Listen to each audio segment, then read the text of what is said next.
PUBG game के बारे में तो आप सभी ने सुना होगा। वो एक ऐसा गेम था जिसने लोगों को अपना एडिक्ट बना लिया था। पबजी के बैन होने पर न जाने कितने ही बच्चे, टीनेजर्स और एडल्ट्स मेंटल हेल्थ बीमारियों से जूझने भी लगे थे। उन्हीं में से एक था नितिन। लेकिन उसकी कहानी शुरू करने से पहले हम आपको हमारे एक फ्रेंड और इंग्लिश यूट्यूबर स्लैप्ड हैम के बारे में बताना चाहते हैं।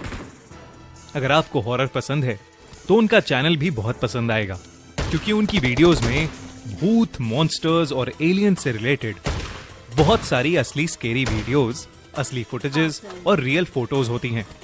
तो दोस्तों, उनका चैनल चेकआउट कीजिए, उन्हें सपोर्ट कीजिए और उनका चैनल सब्सक्राइब कीजिए। ये कहानी नितिन की है। नितिन 9th क्लास में पढ़ने वाला एक होनहार स्टूडेंट था। उसके पेरेंट्स उसे बहुत प्यार करते थे और उसका काफी ज्यादा ध्यान भी रखते थे।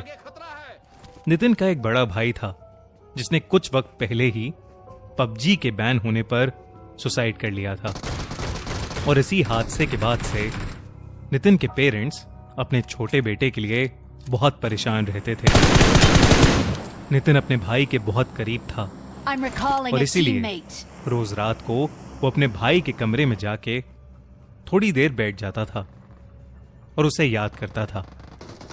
एक रात जब नितिन अपने भाई के कमरे में बैठा उसे याद कर रहा था, तब अचानक नितिन का फोन बजा। उसके एक फ्रेंड आयुष का फोन आया था। आयुष बहुत खुश था और उसने नितिन को बताया कि पबजी जैसा एक गेम बैटल ग्राउंड इंडिया में रिलीज होने वाला है और उसके लिए रजिस्ट्रेशन शुरू हो गई हैं। उसने नितिन को भी रजिस्टर करने को कहा, लेकिन नितिन ने आयुष को साफ मना कर दिया।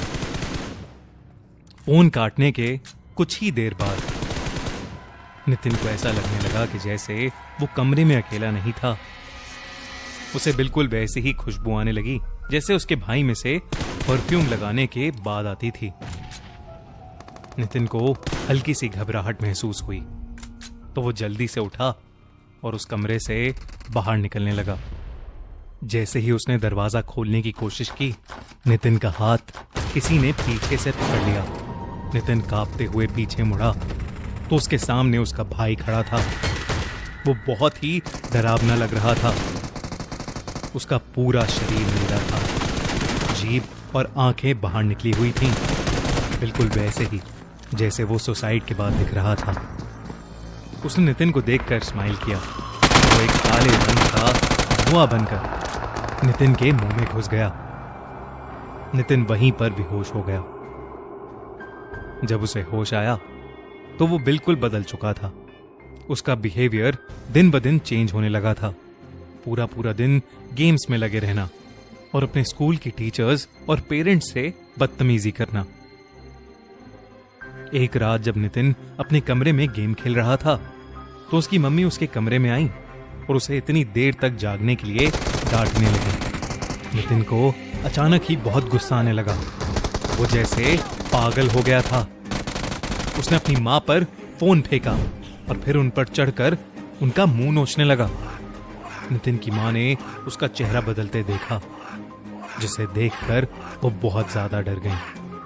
वो समझ गई थी कि नितिन के साथ